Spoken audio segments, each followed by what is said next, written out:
The Selfish Path to Romance. Download Chapter 1 for free at drkenner.com and at amazon.com. Lee, you're having some sleep anxiety? Yes, actually, it's regarding my son. He is having some sleep anxiety where he's in college, and he's actually in a professional program, and he was fine all summer, and here he is where he is he's worried about not getting 8 hours sleep, which I tried to tell him he doesn't really need 8 hours sleep, but he is now feeling like he was falling asleep, but then he'd wake up with this adrenaline rush. And he said he loves school, he's doing well, and he's fine during the day, but he's worried about not sleeping, and then the thought of sleeping gives him anxiety. Okay, so to him, he's valuing getting that solid block of sleep, whether it's 7 or 8 hours. He feels he wants it, he needs it. That's what recharges his batteries. Is that the situation? Yes, because he's in medical school, actually. Oh, he's in medical school. Oh, good luck. Yes. Okay. And if he says to himself, oh, my God, what if I don't get my sleep? Yes, that's what he's doing. Okay. That's such a common phrase that I usually put that when I'm working with people who have any anxiety disorder. I put OMG for oh my God, WI, what if, and then a line, because you predict a negative future for yourself. Oh right. My God, what if, and then you put in some disastrous thing. What if in medical school I flunk the exam? Or what if I'm trying to work on a cadaver and I really screw up? Or what if they're learning life and death skills, aren't they? Right, but he's doing fabulous and he loves it and everything's wonderful. So he said it's not related to school. It's related to he's worried about not sleeping. Okay, so that's usually when you...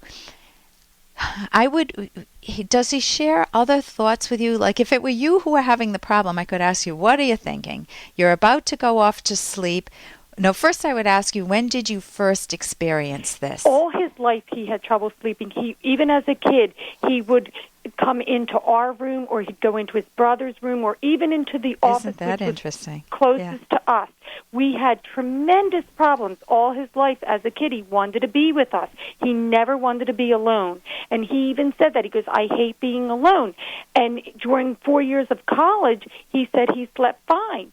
And now he's in an apartment with 2 other guys. They all have their own rooms, but he said he's having trouble now and he doesn't know why.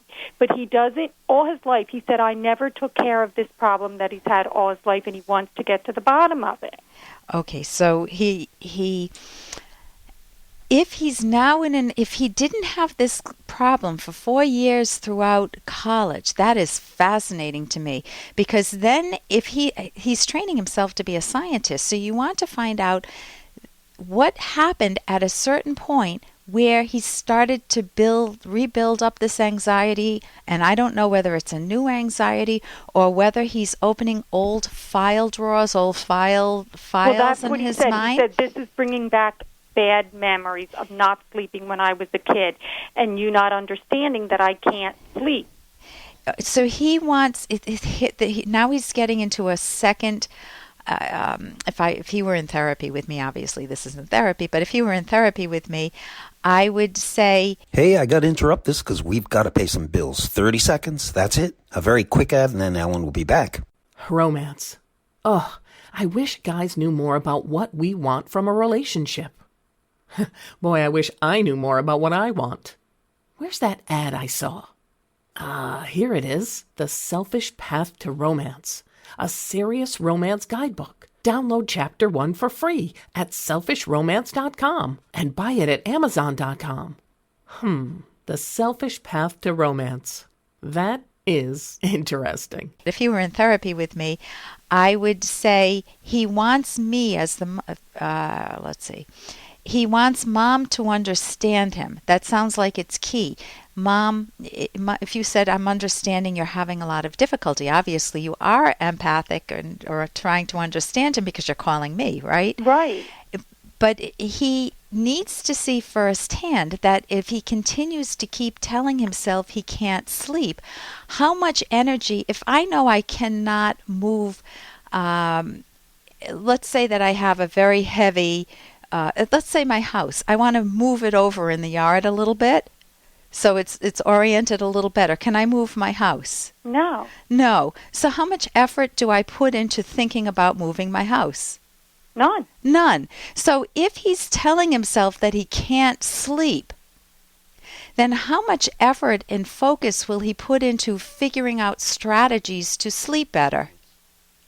Well, he asked the clinic for something, and they gave him Lunesta. The first night it worked great. The second night he went to sleep fine, but he said he woke up with his heart racing like an adrenaline rush, and he said to himself, what am I nervous about? And he can't come up with an answer. Yeah, that's exactly what he needs to do. Whenever you get to an I don't know, I'm anxious, I don't know what it is.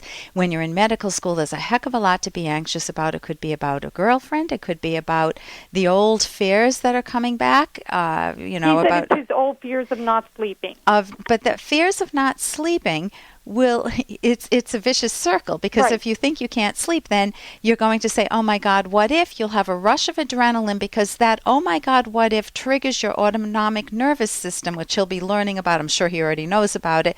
It triggers the sympathetic branch of the autonomic nervous system. I'm only saying those words because he's in medical school. Right. And that releases the cortisol, it releases the adrenaline, and that keeps you revved up. Right. So he's got to break that cycle. He can practice sleep hygiene. With sleep hygiene, you think different thoughts. You think, I'm capable of sleeping. And if I wake up a little bit, it's not a big deal. I'll just sit up, I maybe read a boring book, a medical book, and then let that put me off to sleep. And if I get an oh my God, what if thought, I need methods to deal with that, to take away that energy, that catastrophic thinking. He needs skills to decatastrophize. So I would recommend he get a cognitive therapist. Or if you go on my website, I think there may be a link to academyofct.org. And try to Academy of CT for Cognitive Therapy.org. Listen, thank you so much. I'm sorry we have to go so quickly. I'm Dr. Ellen Kenner, and we're listening to The Rational Basis of Happiness. And here's a little more from Dr. Kenner. When I was in 7th grade, I was the fat kid in my class. I was the one that all the pretty girls used to make fun of. Every day after school, I would come home and, I'd flip through the pages of my mom's Vogue and Glamour, and I'd look at these women, these perfect, beautiful, just unbelievable, skinny women. Oh, I couldn't understand why I didn't look like them. I just didn't get it. So, I became bulimic. You can read minds.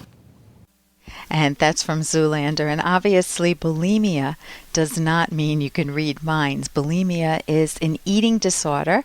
Anorexia is one, too, where you progressively starve yourself. Bulimia, it's called bulimia nervosa, is when you just eat an amount that is totally out of proportion of what you should be eating, and you just binge, you just gouge down the food, whether it's hot dogs and you're not in any hot dog eating contest, or whether it's just tons of snack foods or whatever you're eating. You sense that you're out of control. You're not out of control, obviously, but that's what you're telling yourself, and so you keep eating, and then you feel real guilty later, and you judge yourself based on your weight, and you end up doing what? Well, you use laxatives, or you take enemas, or you induce vomiting, or you may start fasting, or you may go crazy exercising. And if you do this, if you have the vomiting involved, the self-induced vomiting, or you're using laxatives or diuretics or enemas, they call it the purging type. If you're just fasting or over-exercising but you're not vomiting, they call it the non-purging type. But if you have that, don't just live with it. Get yourself some help, because cognitive therapy can do wonders for you. For more Dr. Kenner podcast, go to drkenner.com and please listen to this ad. Here's an excerpt from The Selfish Path to Romance, the Serious Romance Guidebook by clinical psychologist Dr. Ellen Kenner and co-author Dr. Edwin Locke. who's world famous for his theories in goal setting. If your partner just doesn't talk or want to listen, even after repeated attempts to communicate, it may be the manner and tone in which you ask or tell your partner something. You may have been too unassertive or hesitant in expressing yourself, so your partner doesn't think you mean what you say. Make sure to be clear and resolute in expressing yourself, especially about something important to you.